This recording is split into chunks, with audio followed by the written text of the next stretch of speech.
Muito obrigada, Sr. Presidente. Começo por cumprimentar os senhores professores aqui presentes, enfim, mais ou menos aqui presentes, agradecer a exposição feita, a clareza, a pedagogia e também agradeço antecipadamente as apresentações que espero que depois sejam distribuídas pela Comissão.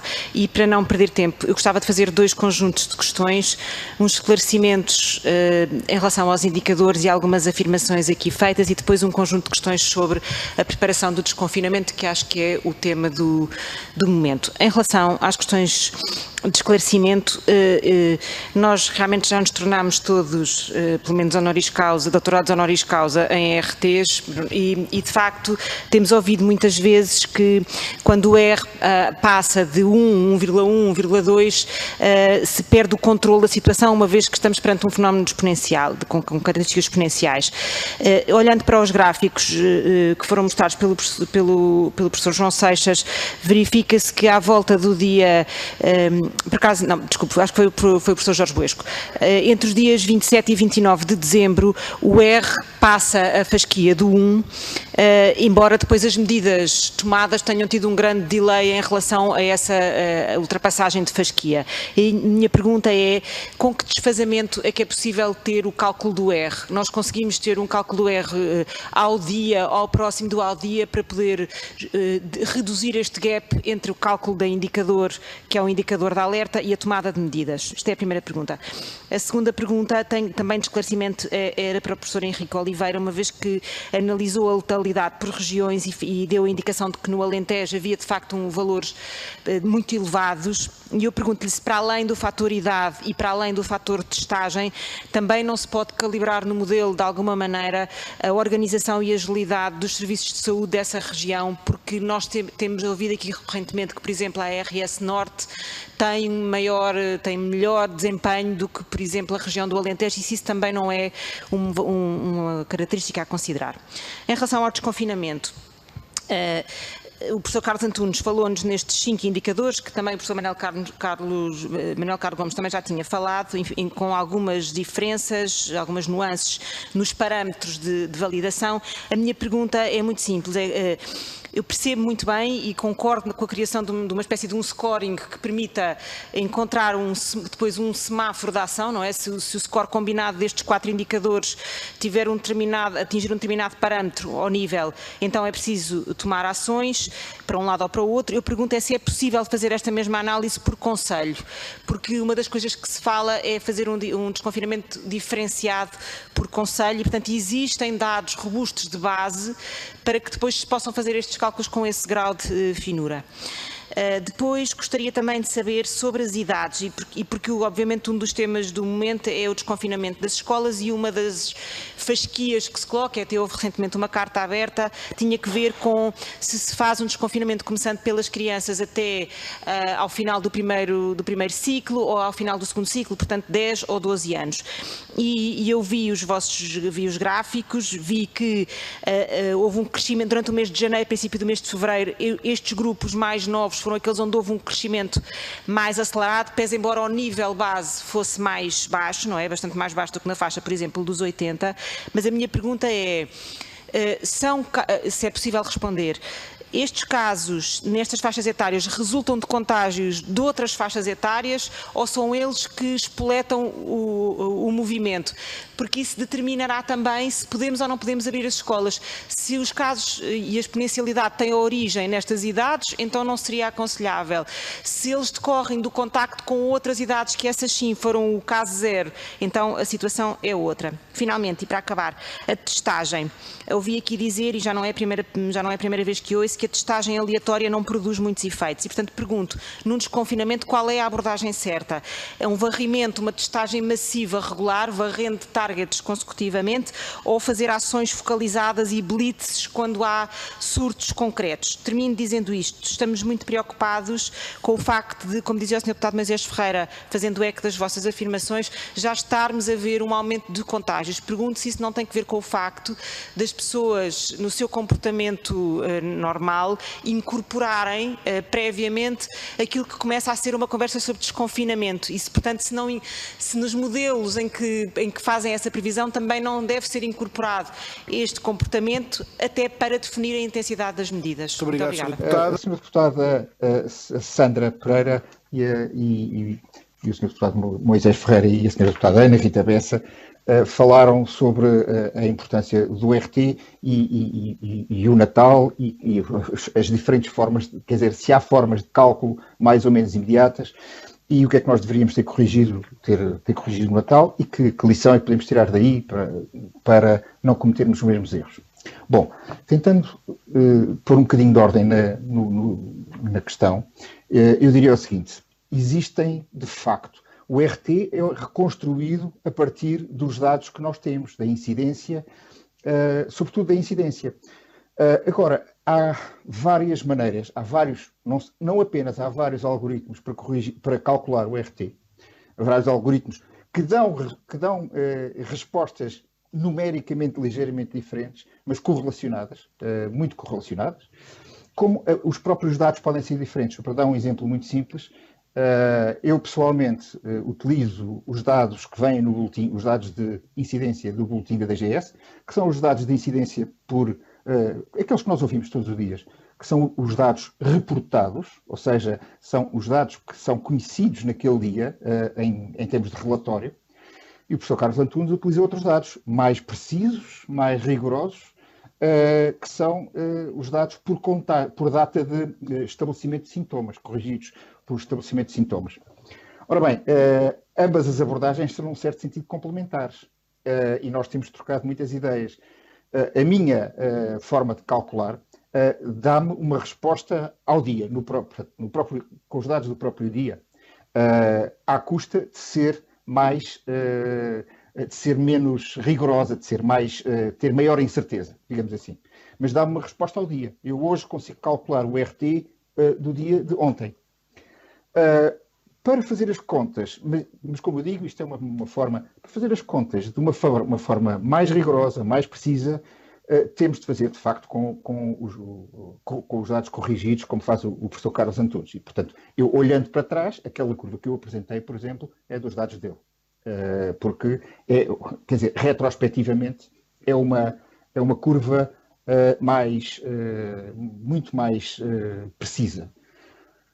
Contudo, a minha forma de calcular, tendo mais ruído, muito mais ruído, é imediata. Ou seja, eu posso dizer que no dia 31 de dezembro detetei imediatamente que a minha forma de cálculo do RT tinha passado para 1,4. E, portanto, eu naquele momento percebi que as coisas iam correr muito mal. O professor Carlos Antunes terá detectado exatamente a mesma coisa, mas com talvez 4 dias de... Ora bem, o que é que isto quer dizer? Quer dizer que no dia 31 de dezembro já havia um sinal que podia ser confirmado dali a poucos dias, e que foi confirmado ao longo dos dias seguintes, de que era preciso uma ação imediata. Não se podia... Estávamos num processo exponencial com um expoente muito elevado e não podíamos esperar. Não era possível esperar. Já falámos aqui bastantes vezes, sobre as consequências de esperar. Bom, e efetivamente, enfim, não se tomou nenhuma ação com base nesses indicadores, e o que aconteceu nós sabemos. A 6 de janeiro, no dia de Reis, foi o dia em que nós tivemos uma incidência gigantesca pela primeira vez acima dos 10 mil casos. E depois, nos dias seguintes, foram sempre 10 mil, chegou, quer dizer, muito provavelmente o processo exponencial já estava estabelecido e furou o teto dos 10 mil e nós nem sequer conseguimos ver a incidência real. Portanto, tudo isto para dizer o seguinte: aquilo que a experiência nos tem mostrado muito claramente, em termos, se eu quiser ser muito pragmático, é que o RT é um indicador essencial, e deve ser tomado como um sinal de alarme imediato a partir do momento em que atinge 1.1. Quando atingir 1.2, se nós não fizermos nada, e se o indicador atingir 1.2, ou se for acima de 1.2, muito provavelmente nós já não vamos a tempo de evitar uma nova vaga. Portanto, isto é uma lição que nós temos de tirar para os próximos tempos. Se quisermos começar a desconfinar, teremos de fazer um índice de risco, como indica o professor Carlos Antunes. Nesse índice de risco, eu diria que o limite tolerável para o RT é 1,1. Qualquer coisa acima de 1,1 é um sinal de grande perigo, e em 1,2, acima de 1,2, é quase garantia de que poderá haver uma quarta vaga. Bom, portanto, em relação havia muitas perguntas, vou tentar ser muito sintético agora em relação às outras. A abertura das escolas. Eu gostava tem havido muita discussão sobre isto, eu gostava de dizer que nós sabemos o que é que acontece quando abrem as escolas. Em setembro abriram as escolas todas. Portanto, se nós queremos ter a noção do efeito de abrir as escolas, é olhar para o que aconteceu por exemplo, para o RT, dados que eu apresentei no meu PowerPoint e que os senhores deputados têm nas mãos, é ver o que é que aconteceu ao RT. O RT aumentou 20% a 25% em 15 dias depois da abertura das escolas. Ou melhor, 6 dias depois da abertura das escolas, o RT começou a subir e aumentou cerca de 20% a 25%. Portanto, eu diria o seguinte, se nós pensarmos que vai acontecer a mesma coisa se abrirmos as escolas, num desconfinamento, bom, aquilo que temos de fazer é uma conta até relativamente simples. Nós estamos com um RT suficiente para que, acrescentando mais 20%, continuemos abaixo de 1 ou não? Bom, se conseguirmos, ótimo. Podemos abrir, experimentando, monitorizando sempre o RT e os outros parâmetros, obviamente, mas o RT é o mais imediato, tem a reação mais imediata, e se estivermos abaixo de 1, ou muito ligeiramente acima de 1, 1,05, digamos, podemos. Se não, não. Se não, pode acontecer a mesma coisa que aconteceu. Imaginemos que nós, como aconteceu no Natal, estávamos a 0,98 e abrimos as coisas. Houve uma explosão no RT. Bom, se o RT, antes de abrir as escolas, estiver a 0,98, eu diria que é mais do que uma imprudência, é quase procurar problemas sérios. Correr um risco muito grande de uma nova vaga. Começando em resposta, são várias questões, eu gostava de responder a todas, mas certamente não poderei fazê-lo. Começando da questão do RT, o RT é extremamente importante. Há outros indicadores, como a taxa de deviação diária, porque não está relacionada com o RT. Há uma relação entre as duas, que tem a ver com o período de transmissibilidade da doença em si. O RT tem um atraso e mesmo que a gente consiga calcular até o último dia, existe um efeito que nós chamamos de edge effect, que é um efeito de bordo ou um efeito de fronteira, que nos dá uma incerteza relativamente ao RT dos últimos dias. E, portanto, nós precisamos de mais dados para consolidar os valores do RT. Mas mais importante que o RT é a sua tendência.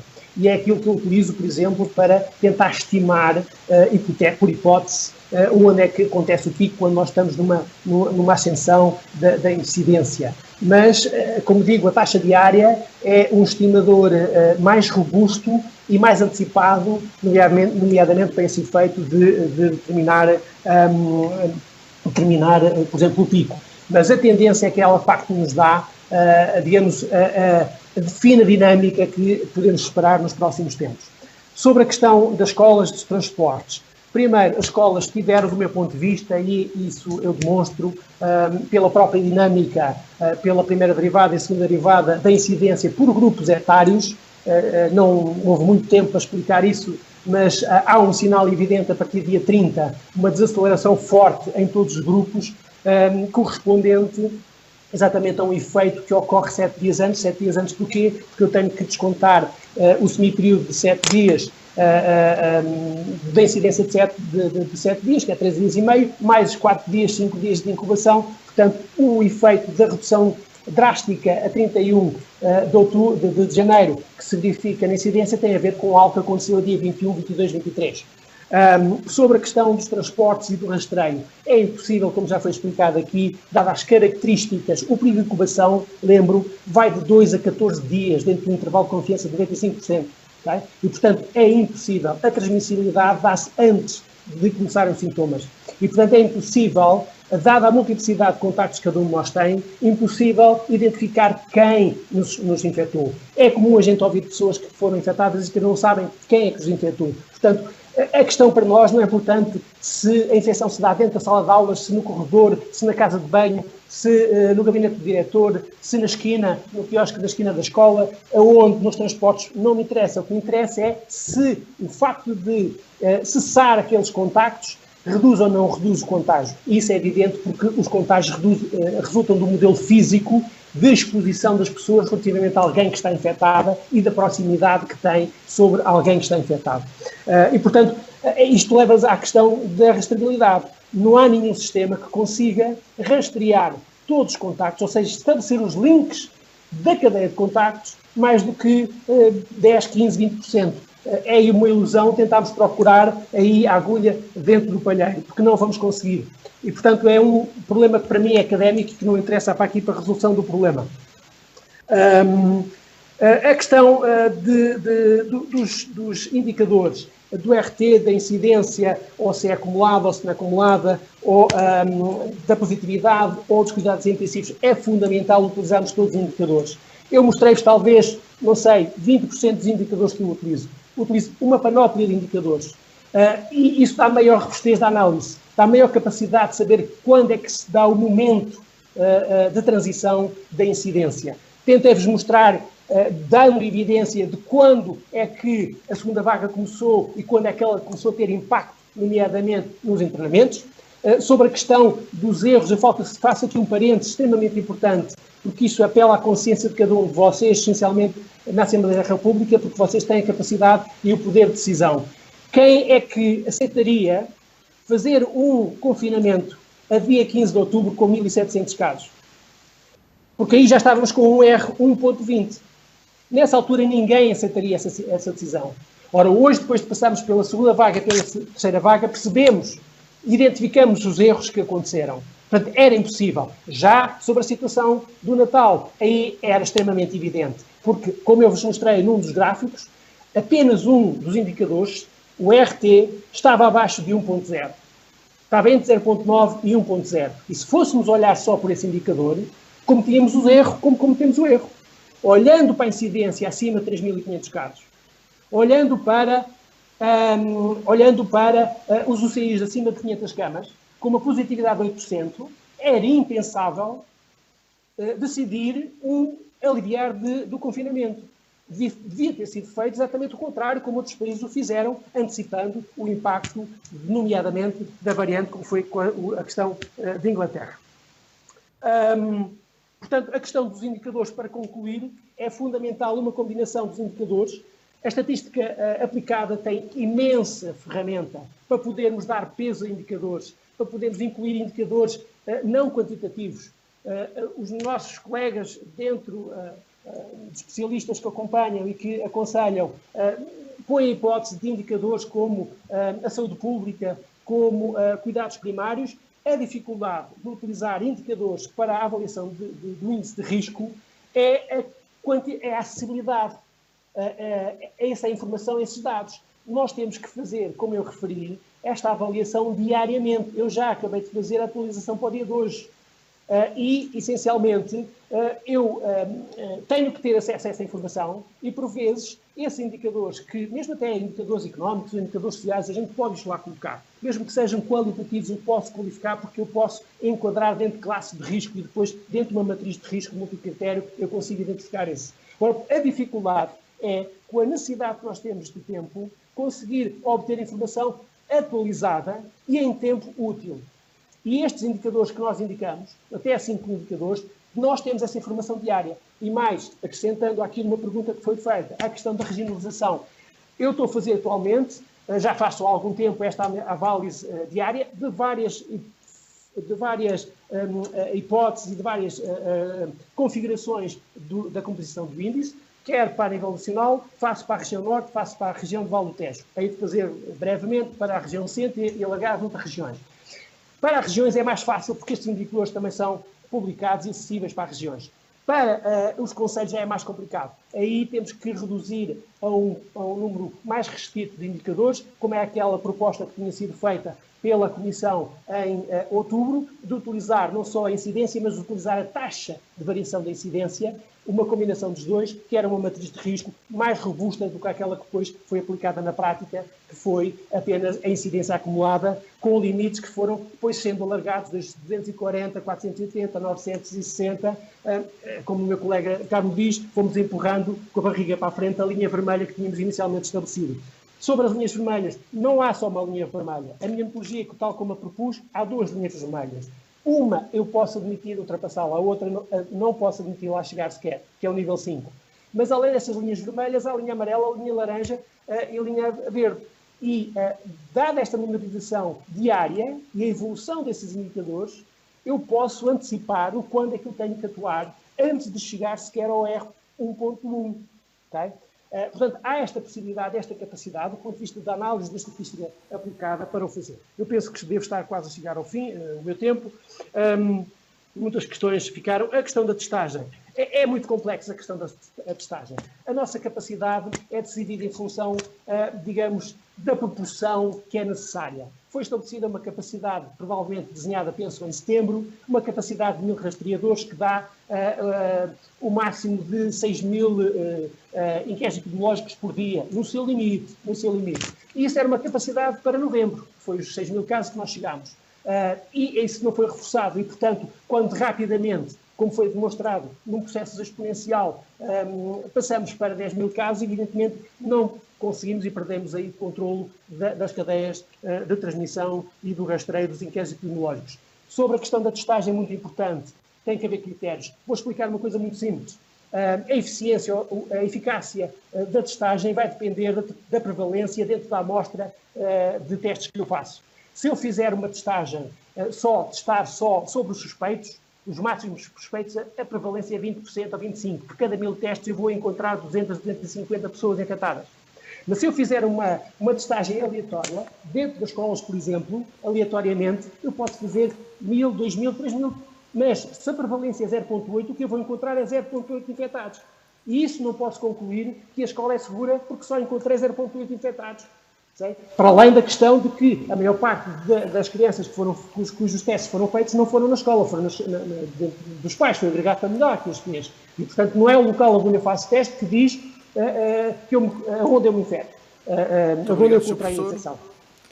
Portanto, eu posso acabar aqui, há muita questão que eu podia colocar, todas elas eu podia falar, mas sobre a sazonalidade, etc., mas obviamente o tempo chegou ao fim e não posso responder a todos. Obrigado pela atenção.